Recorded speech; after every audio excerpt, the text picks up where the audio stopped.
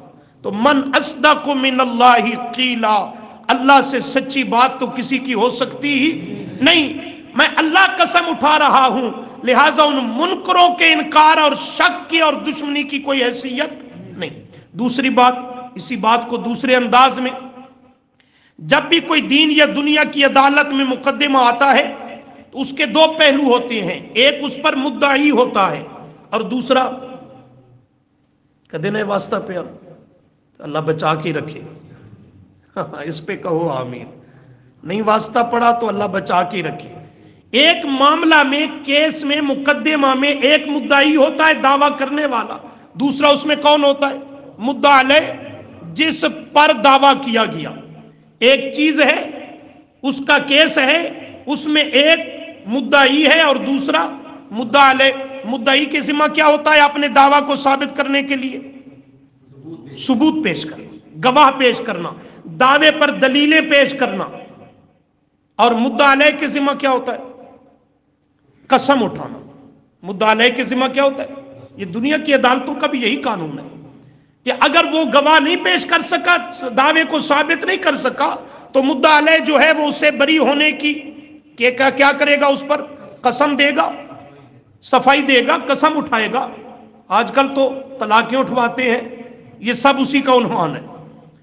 تو اللہ فرماتے ہیں معاملہ اور کیس ہے صحابہ کا، یہاں جو آیت سے منطبق کرنا چاہتا ہوں، کیس اور معاملہ ہے صحابہ کے ایمان اخلاص کا، ان پہ اللہ راضی ہے یا نہیں ہے، اس کا معاملہ ہے۔ اب ایک طرف صحابہ کا ایمان، اس کے اخلاص پہ شک کرنا اور ان کا انکار کرنا، یہ مدعی ہیں کہ معاذ اللہ صحابہ ایسے ویسے تھے، ایسے ویسے تھے۔ یہ ان کم بختوں نے کیا کر رکھا ہے؟ دعویٰ کہ صحابہ معاذ اللہ مخلص، وہ ایسے ویسے تھے، منافق تھے معاذ اللہ، مفاد پرست تھے، ذاتی اغراض کے لیے ساتھ چلے، اقتدار کے لیے فلاں فلاں، یہ انہوں نے دعویٰ کیا۔ اللہ کریم نے فرمایا اگر اس پر کوئی ثبوت ہے تو پیش کرو، اپنے دعوے پر کوئی ثبوت ہے تو، الیاذ باللہ ان کے مفاد پرست ہونے پر، ان کے ذاتی اغراض و مقاصد اور اقتدار کی ہوس کے لیے یہ سب کچھ کرنا، اگر اس پر کوئی ثبوت ہے تو پیش کرو، اگر نہیں اور یقیناً نہیں تو پھر میں اللہ قسم اٹھانے لگا ہوں، میں اللہ نے قسم اٹھائی، لقد رضی اللہ، واللہ لقد رضی اللہ، میں اللہ کو اللہ ہونے کی قسم، پکی بات ہے میں اللہ ان کامل ایمان والوں پہ کیا ہو گیا؟ کیا ہو گیا؟ راضی ہو گیا۔ تو یہ انداز ہے، البینۃ علی المدعی والیمین علی من انکر، اللہ نے قسم اٹھائی۔ آگے فرمایا راضی ہوا، یہ رضامندی کا اعلان کب اللہ نے نازل کیا؟ یعنی اس آیت کو فرمایا اذ یبایعونک، اذ جب، یبایعونک وہ آپ کے ہاتھ پر کیا کر رہے تھے؟ کیا کر رہے تھے؟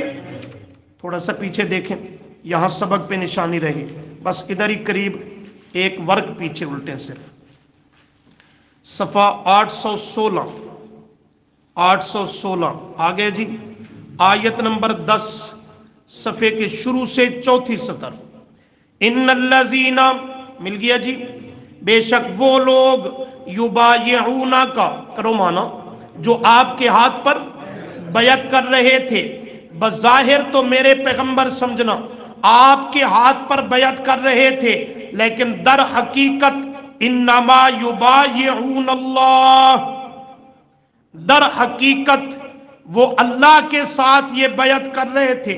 کیسے اللہ کے ساتھ؟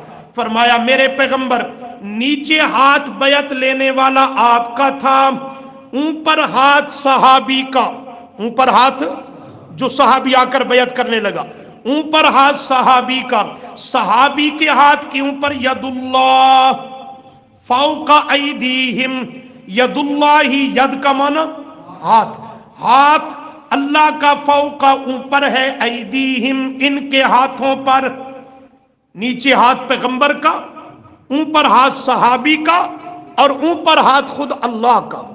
اللہ کا کیسے؟ کما یلیق بشانی ہی، وہ اس کی شان کے مطابق. یہ کنایا ہے. میرے پیغمبر بظاہر تو انہوں نے آپ کے ہاتھ مبارک پر بیعت کی، لیکن در حقیقت انہوں نے میں رب کے ساتھ بیعت کی کہ نیچے ہاتھ پیغمبر کا ہے، اوپر صحابی کا ہے، اور ید اللہ فوق ایدیہم، صحابی کے ہاتھ کے اوپر رب کا اس کی شان کے مناسبات ہے. آپ نے غور کیا صحابی کی عظمت پہ؟ غور کیا صحابی کتنا محفوظ ہے. نیچے ہاتھ پیغمبر کا ہے، اوپر ہاتھ رب کائنات کا ہے، درمیان میں ہے صحابی. کوئی نیچے سے حملہ کرے تو پیغمبر مقابلہ کرتا ہے، اوپر سے کوئی حملہ کرنا چاہے صحابی پر، خود رب اس سے مقابلہ کرتا ہے. صحابہ یہ محفوظ ہیں. آئیے سبق کی آیت پر. اذ یبایعونا کا، یبایعونا یہ مضارع کا صیغہ ہے، فعل مضارع کا. پڑھے لکھے دوستو بس آسان ہے. فعل مضارع میں دو زمانے ہوتے ہیں، حال اور صاحب دی پڑھائی پرانی ہو گئی ہے. حال اور مستقبل، مستقبل بھی اس کو کہتے ہیں. حال و استقبال. جب یہ آیت اتری تو تب تو بیعت ہو چکی تھی، سمجھنا بڑا نکتہ ہے. تب تو یہ بیعت ماضی بن چکی تھی نا، تب تو یہ بیعت ہو چکی تھی. تو لفظ اور صیغہ یہاں ماضی کا ہونا چاہیے تھا کہ جو بیعت ہو چکی، لیکن اللہ نے ماضی کا صیغہ نہیں ذکر کیا، مضارع کا صیغہ ذکر کیا جس میں حال و استقبال ہوتا ہے. کیوں؟ اس لیے کہ جو ماضی کا واقعہ اور بات ہو وہ پرانی ہو جاتی ہے. ماضی کی چیزیں کیا ہو جاتی ہیں؟ پرانی ہو جاتی ہیں.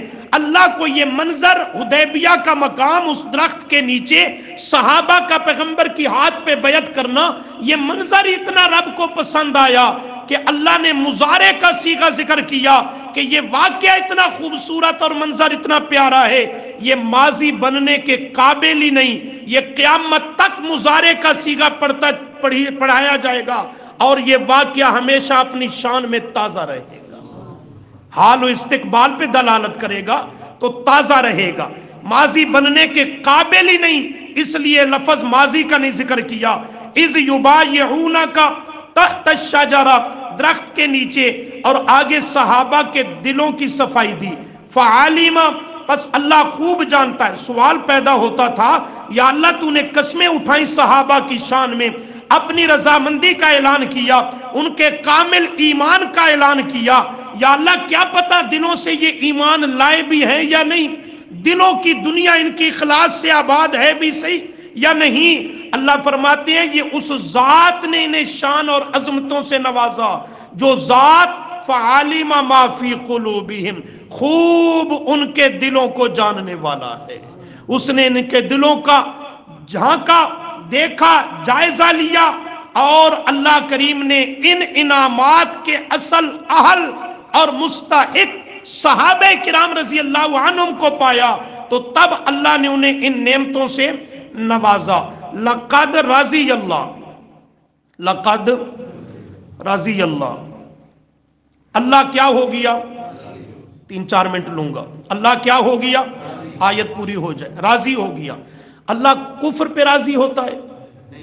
یہ راضی اللہ پہ بات سمجھیں. اللہ کفر پہ اور کافر پہ راضی نہیں ہوتا. آپ کہیں گے کوئی دلیل دیکھیے، لیکن ذرا سستی دور کر کے جلدی پیچھے ذرا آ جائیے. سورہ الزمر 23ویں پارہ میں، سورہ زمر صفحہ نمبر ہے 732. 732 آیت نمبر 7 مل گیا جی. صفحے کی آخری 5ویں سطر، چوتھی 5ویں. ان تکفروا فإن اللہ غنی عنکم. مل گیا؟ ذرا غور فرمائیں. ان اگر تکفروا تم کیا کرو؟ کفر کرو، ناشکری کفر کرو. فإن اللہ پس بے شک اللہ تعالی غنی بے پرواہ بے نیاز ہے، عنکم تم سے، یعنی اگر تم کفران نعمت کرو تو اللہ کا کوئی نقصان نہیں، وہ تو تم سے بے پرواہ ہے۔ لیکن اگلی بات، ولا یرضا، اور وہ نہیں راضی ہوتا، لعبادہ، اپنے بندے کے، الکفرا، کفر سے اللہ راضی نہیں ہوتا، اور کافر سے بھی اللہ راضی نہیں ہوتا۔ آیت پوری ذکر کرنا مقصد نہیں، سبق کا جملہ یہاں یہ ہے، ولا یرضا لعبادہ الکفر، اللہ بندے کے کفر پہ راضی اور بندے کافر پہ بھی راضی نہیں ہوتا، اللہ فسق پہ بھی راضی نہیں ہوتا، فاسق فاجر پہ بھی راضی نہیں ہوتا۔ 11واں پارہ سورۃ التوبہ، 11واں پارہ، سمجھنا، نتیجے کو سمجھنا۔ صفحہ 321، 11ویں پارے کا پہلا صفحہ، آیت نمبر 96، سورۃ التوبہ آیت 96، صفحے کے آخر سے چوتھی سطر۔ یہاں ذکر ہے منافقین کا، فرمایا یحلفون، وہ حلف اٹھاتے ہیں، یحلفون وہ قسمیں اٹھاتے ہیں، لکم تمہارے سامنے، پیغمبر کے سامنے، وہ میدان جہاد میں شامل نہیں ہوئے، آپ صلی اللہ علیہ وسلم واپس تشریف لائے اور ان سے پوچھا کیوں نہیں تم شامل ہوئے، تو منافق جھوٹ موٹ کی قسمیں اٹھانے لگے، فلاں تقاضا تھا، فلاں مجبوری تھی، فلاں مجبوری۔ پیغمبر کے سامنے وہ قسمیں اٹھاتے ہیں، کیوں؟ لِتَرْضَوْا عَنْهُمْ، تاکہ اللہ کا پیغمبر ان سے کیا ہو جائے؟ راضی ہو جائے۔ لِتَرْضَوْا، تاکہ آپ راضی ہو جائیں، عَنْهُمْ، ان منافقین سے، وہ اس لیے قسمیں اٹھانے لگتے ہیں۔ لیکن فرمایا وہ نادان اور احمق ہیں، اتنی بات پر غور نہیں کرتے۔ فَإِن، پس اگر، ترضوا، آپ راضی ہو بھی جائیں میرے پیغمبر، عنہم، ان سے، آپ کو تو ظاہری قسمیں اٹھا اٹھا کر راضی بازی کر لیں گے، آپ اگر ان پہ راضی ہو بھی جائیں تو کیا اللہ بھی راضی کر لیں گے؟ وہ نہیں، وہ تو اندر کے اور حقیقت کو جانتا ہے۔ تو پھر فرمایا فَإِنَّ اللَّهَ، پس بے شک اللہ تعالی، لا يرضى، پیغمبر کو راضی کر بھی لے قسمیں اٹھا اٹھا کر، لیکن پس بے شک اللہ تعالی، لا يرضى، نہیں راضی ہوتا، عن القوم الفاسقین، فاسق لوگوں سے۔ فسق پہ بھی سمجھنا نتیجے کو، کفر پہ بھی اللہ راضی نہیں، کافر پہ بھی اللہ راضی نہیں، فسق پہ بھی اللہ راضی نہیں، قرآن نے واضح کر دیا۔ فاسق، فسق کرنے والے پہ بھی اللہ راضی نہیں۔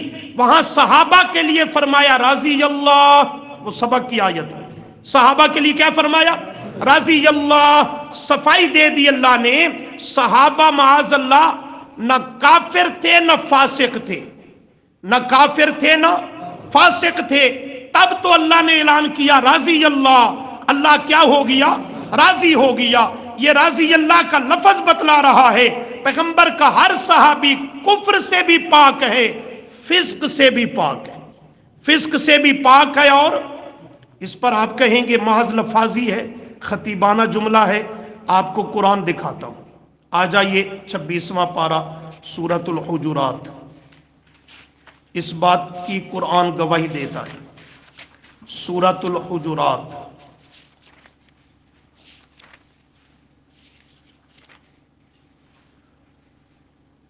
جی، صفحہ 823،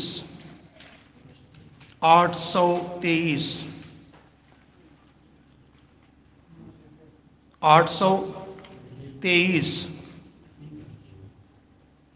مل گیا جی۔ آیت نمبر دیکھنی ہے 7، لیکن آیت لمبی ہے، مضمون تفصیلی ہے، ہم مقصد کا مقام دیکھیں گے۔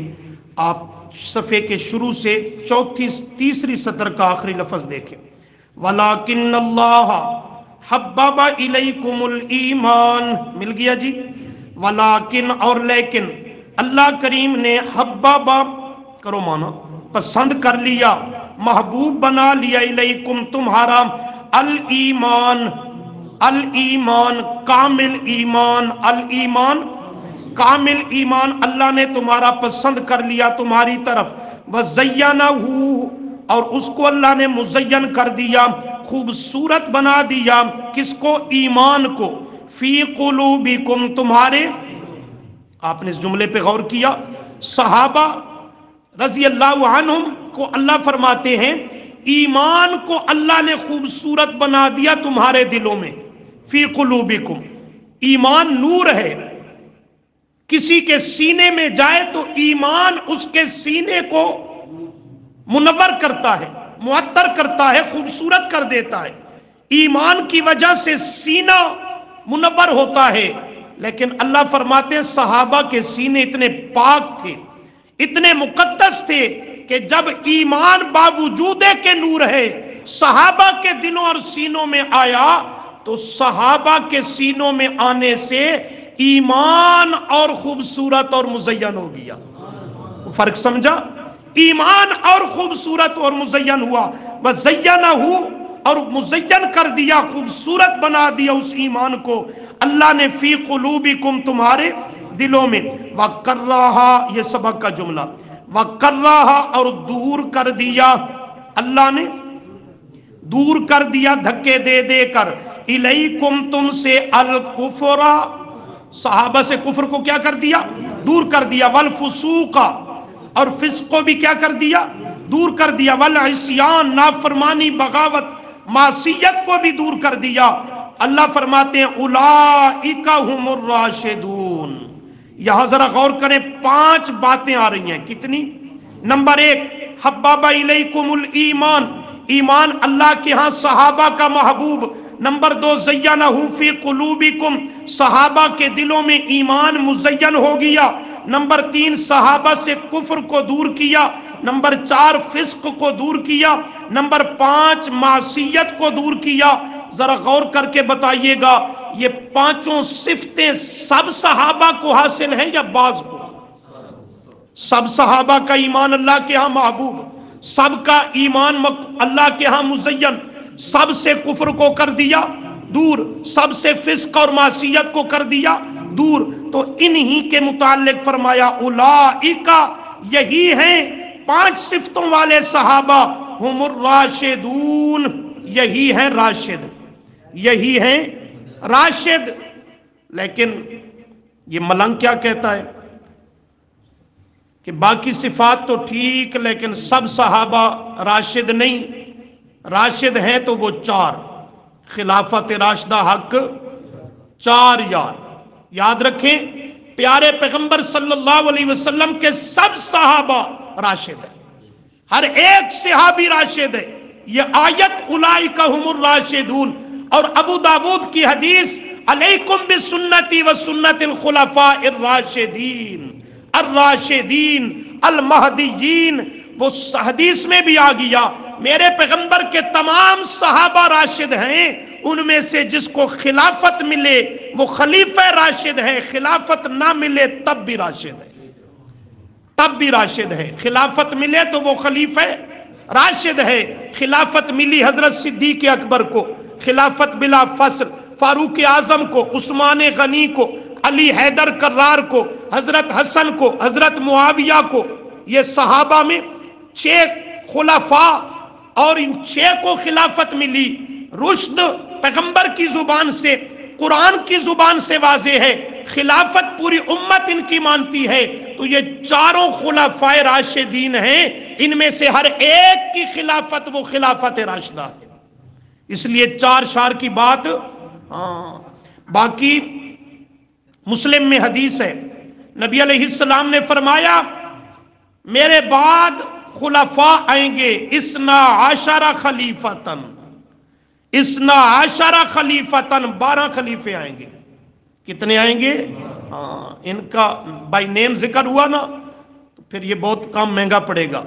اور دوسری حدیث بخاری میں ہے، آپ نے فرمایا، یہ مسئلہ ختم نبوت میں آپ کو سنائی تھی حدیث، آپ نے فرمایا تسوسہم الانبیاء، پہلے انبیوں کا سلسلہ چلتا چلا آیا بنی اسرائیل وغیرہ کے زمانے سے، اور دستور یہ رہا کہ کلما ہلک نبی خلفہ نبی، ایک نبی چلا جاتا دنیا سے اللہ دوسرا بھیج دیتا، وہ چلا جاتا اگلا آ جاتا، یہ سلسلہ چلتا رہا، لیکن انہو لا نبی بعدی، میں آخری نبی ہوں، میرے بعد کوئی نبی نہیں آئے گا میرے چلے جانے کے باوجود۔ پھر کون آئیں گے؟ فرمایا سیکون خلفاء، میرے بعد خلفاء آئیں گے۔ کتنے؟ 2 4 فرمایا نہیں، فیکسرون، کثرت کے ساتھ خلفاء آئیں گے۔ کس طرح آئیں گے؟ کثرت 4 پہ نہیں پوری ہوتی، کثرت کے ساتھ خلفاء آئیں گے۔ اللہ فرماتے ہیں اولئک هم الراشدون، یہ صحابہ کو شان اور عظمت بخشی۔ فرمایا فضلا من اللہ، یہ ان پہ کس کا فضل ہوا؟ اللہ کا فضل ہوا صحابہ پر۔ ونعمتن، اور اس کی یہ کھلی اور واضح نعمت ہوئی صحابہ کرام رضی اللہ عنہم پر۔ واللہ، اور اللہ یہ انعامات عطا کرنے والا، علیم، ان کے حال و استقبال سب کچھ کا علم رکھنے والا ہے، حکیم، حکمتوں کا بادشاہ ہے۔ یہاں لفظ آیا الراشدون۔ الراشدون، راشد کا معنی صرف یہ نہیں ہوتا کہ وہ ہدایت پر آئے، راشد کا معنی ہے ہدایت پر آئے پھر ڈٹ کر رہے۔ اس کا معنی تفسیر قرطبی میں امام قرطبی رحمہ اللہ نے کیا، فرماتے ہیں راشد کا لفظ جو ہے یہ رشدہ سے ہے۔ رشدہ اس مضبوط چٹان کو کہتے ہیں جس کو کئی آدمی مل کر بھی اپنی جگہ سے ہٹانا چاہیں، ہٹانا تو دور کی بات، سرکا بھی نہ سکیں، ہلا بھی نہ سکیں اپنی جگہ سے، اس مضبوط چٹان کو رشدہ کہتے ہیں۔ اسی سے ہے الراشدون کہ صحابہ کا ایمان اتنا پختہ، اتنا کامل، اتنا مضبوط کہ پوری کائنات کی رافضیت الٹی لٹک جائے، تمام دشمنان اصحاب پیغمبر الٹے لٹک جائیں، یہ کائنات کا نظام تو بدل سکتا ہے، پر صحابی کے سینے میں جو ایمان رب نے اپنے قدرت کے قلم سے نقش کر دیا، وہ اپنی جگہ سے ہٹ سکتا، سرک سکتا، متزلزل ہو سکتا، وہ نہ پرانا ہو سکتا ہے نہ مٹ سکتا ہے۔ تو اس لیے فرمایا صحابہ سے کفر کو بھی کیا کر دیا؟ دور کر دیا۔ فسق سے بھی صحابہ کو کیا کر دیا؟ دور کر دیا۔ اور معصیت سے بھی کچھ باتیں باقی ہیں پر ٹائم زیادہ ہو گیا، اسی پر اللہ عمل کی توفیق عطا فرمائے۔